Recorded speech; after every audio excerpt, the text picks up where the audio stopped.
প্রত্যেকটা স্পটে যাবেন, প্রত্যেকটা মাদক ব্যবসায়ী বাড়িতে যাবেন, যাকে যেখানে পাবেন ধরে ফেলবেন, আমার খবর দিবেন, আমার পুলিশ যাবে, আমার বিডিও অফিসার পুলিশ থাকবে, আপনারা ওইখানে যাবেন। মাদক এই মিরপুর থাকতে পারবে না। আর আপনারা তো জানেন, যদি সে জামিন হয়ে গেছে না, আবার ধরবো, আবার জামিন হয়েছে, আবার তাকে ধরবো। যতক্ষণ পর্যন্ত সে মাদক সাদর ফিরে আসবে, সে আইনে আসবে। এই গ্রামের যে ওয়ার্ডের আমরা দায়িত্বে আছেন, আমরা প্রত্যেকটা স্পটের আমাদেরকে ঠিকানা দিবেন, আর আপনার সদর ধরে ফেলবেন, শুধু মারবেন না। মাদক ব্যবসায়ীরা মারা যায় না, কারণ ওদের হাট দুর্বল হয়ে যায়। হ্যাঁ, মাদক খেতে খেতে আর কি, ওদেরকে আটকে রাখবেন, অথবা আমাদের খবর দিবেন, আমরা যাই নিয়ে আসবো। আমার লোক তো স্যার ওই খাই আর খানিক পর্যায়ের পর। আচ্ছা ঠিক আছে, যদি এক পুরিয়া বা একটা ট্যাবলেট বা একটা কিছু ফাইলে বা কলকি ফাইলে, কোনো সমস্যা নাই, আমরা নিয়ে মামা আদালতে সারা দিয়ে দিতে পারবো, 2 মাস 3 মাস যাবে। কথা ক্লিয়ার? আমরা যে প্রকারে হোক, আমরা মাদকটা আমরা নির্ভর করেন আমাদের ছেলে সন্তান বাঁচার জন্য, সমাজকে বাঁচার জন্য, আমাদের সন্তানকে বাঁচানোর জন্য আমরা এই একটা সুযোগ। আর নিশ্চয় জানতেছেন যে মাদকের বিষয়ে, যে আমাদের মাদক বিক্রয় যারা করবে তাদেরকে মৃত্যুদণ্ডের সাজা বহাল করে গেলে কি করে একটা গ্যাজেট পাস করতেছে, তো আজকে মনে গ্যাজেটটা হবে, মানে গ্যাজেট হয়ে গেছে, আমরা এখন পাবো। তাহলে মাদক ব্যাপারে সবাই সিরিয়াস। তাহলে আমরা যদি একটু সিরিয়াস, কারণ আমার থেকে আপনারা বেশি জানেন না, কারণ আমি তো থানা বসে আছি বা থানার মধ্যে দেখছি, আমরা গ্রামে আছেন, কে খায় কে বিক্রি করে সবই জানেন। আমরা দয়া করে এই এখন যাই, আজকে থেকে প্রত্যেকটা স্পটে যায়, নাম ঠিক আছে সমাজকে দিবেন, কখন গেলে তাদেরকে পাওয়া যাবে, আর আবার স্থানীয় যে গণ্যমান্য আছে ওদেরকে সহায়তা নেবেন। আর আমার যে পুলিশের বিট অফিসার আছে, প্রত্যেকটা বিট অফিসারে ফোন দেবেন যে এখানে মাদক আছে, স্যার আসেন, এই মুখ টাইমে আসলে পাওয়া যাবে, আমরা যা নিয়ে আসবো। তারা এ পর্যন্ত শুনছেন আমি একটা মাদক লোক ছাড়ছি কিনা, আমি কোনো মাদক ব্যবসায় আমার থেকে ছাড়া হবে না, যে হোক। আর আমার কাছে যে তদবির করতে আসবো সে জেলে যাবে, সাফ কথা। কোনো মেম্বার টেম্বার চেয়ারম্যান না, কোনো কিছু করা যাবে না। যে লোক মাদক ব্যবসার জন্য, মাদকের জন্য তদবির করতে আসবে, সে কিন্তু আইনে আওতায় আসবে। তো আমরা আমি এরকম সাহস দিচ্ছি। আর আমরা যদি মাদক ধরার পরে যদি কোনো একটা লোক একটা কটু কথা বলে, বাকি কথা বলে বা ধমক দেয়, বলে স্যার আমি মাদক ধরে দিচ্ছি, এই লোক কথা বলছে, ওর শুদ্ধ নিয়ে আসবো, নিশ্চয়ই সে মাদকের ব্যবসায় সহযোগিতা, নাহলে আপনাকে বকা দিবে কেন, আপনাকে গালি দিবে কেন? যদি মাদক ধরার কারণে মাদক পরে যদি আমাদের যদি কেউ যদি কোনো গালি দেয় বা ধমক দেয় বা কোনো হুমকি থাকে, আমার বলবেন, তো ওই আইনে এত আসবে।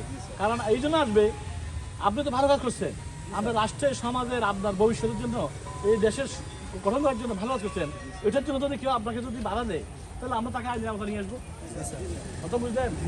আর আপনার এখানে চুরি ডাকাতিদের কোনো কিছু না হয়, কোনো কিছু করতে পার চোর, এখানে গরু চুরদের না হয়, তাই গরু চুরি বা কিছু হয়েছে আমরা একটু ছাড়া দিবেন, কোনো এখন বৃষ্টির দিন কিছু গরু চুরি হতে পারে, এটা যে না হয়।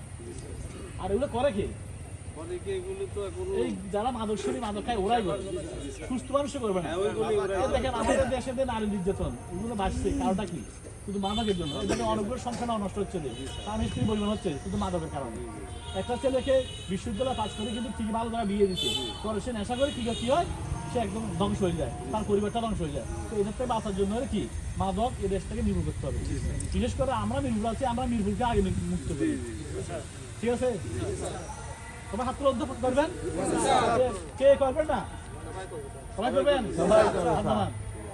আজকে এখান থেকে যাই, প্রত্যেকটা স্পটে যাবেন, প্রত্যেকটা মাদক ব্যবসায়ী বাড়িতে যাবেন, যাকে যেখানে পাবেন ধরে ফেলবেন, আমার খবর দিবেন, আমার পুলিশ যাবে, আমার বিডিও অফিসার পুলিশ থাকবে, আপনারা ওখানে যাবেন। মাদক এই মিরপুর থাকতে পারবে না। আর আপনারা তো জানেন, যদি সে জামিন হয়ে গেছে না, আবার ধরবো, আবার জামিন হয়েছে, আবার তাকে ধরবো। যতক্ষণ পর্যন্ত সে মাদক সাদর ফিরে আসবে, সে আইনে আসবে। কাপড়ে থেকে মাসে 10,000 দিয়ে আইছি, 50,000 ইনকাম করি, আবার ধরে তাকে, সে জামিন হয়ে থাকে, আবার পাইলে আবার ধরবেন। সে যতবার জামিন হবে সে ততবার হবে, তাকে সুস্থ হইতে হবে, তাকে স্বাভাবিক জীবন ফিরে আসতে হবে।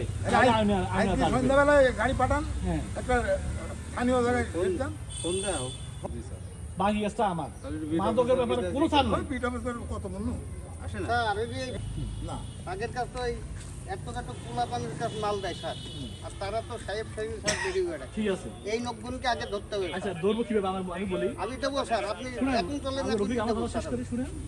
যখন তার কাছে দিবে না, আমরা তাকে ধরবো, তাকে আমি জিজ্ঞেস করবো তোর মালটা দিছে কে, অমুক, তাহলে মামলা আসামি গেল, তাকে ধরতে কোনো সমস্যা আছে? খালি তথ্য দেবেন আপনি, শুধু তথ্য দিবেন বলে অমুক গোপনে আছে, মাল সালের কাছে আছে। বলবেন। অমুকের কাছে মাল আছে, ওই লোকের কাছে মাল আছে। আপনারা দেখছেন বড় বড় রাঘব বাবু দুটো সিয়ার দেখেন, ওই গাড়ি দেখেন 45 লক্ষ টাকা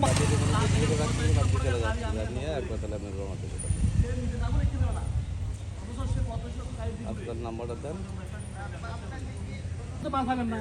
যখন পাবেন ওরা জিজ্ঞেস করবেন যে মালটা কাছে কিনছে তাহলে ফালতু থেকে বউ বললো ফালতু কাছে হবে। স্যার মাল পাওয়া যাবে। ওর বউ হয়েছে হাফ প্যান্ট পরে টাইট পকেটওয়ালা প্যান্ট পরে, তারপরে হয়েছে ছায়া পরে, বুঝলি মাল দেখো। এখন যদি এরকম হয় আমাদেরকে বলবেন, আমরা মহিলা পুলিশ নিয়ে যাবো, চেক করবো, সমস্যা নেই, স্পষ্ট কথা। আমরা মহিলা পুলিশ নিয়ে যাবো।